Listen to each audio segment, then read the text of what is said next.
মোহন ভাই আপনারা গাড়ি চালান শিখিয়ে দিই অর্ধেক যেটা জানেন আর কাছে এটা কিছুই হইতো না এমন আছে আয় আর মতো করে শিখাবো আর আয় যদি শিখাই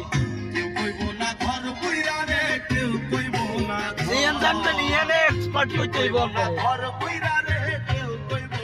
আপনারা আয় শিখিয়ে দেবেন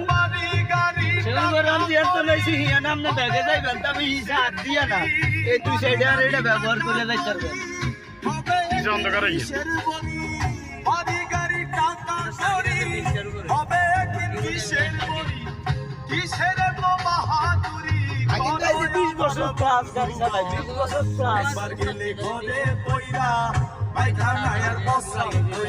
নষ্ট করলে ঘর আমার শাশু একটা ভাই এটার যদি আগের মতো হইতো আমরা কর্ম করা লাগতো না আমরা বইয়ে খাইতাম পুরা ভাই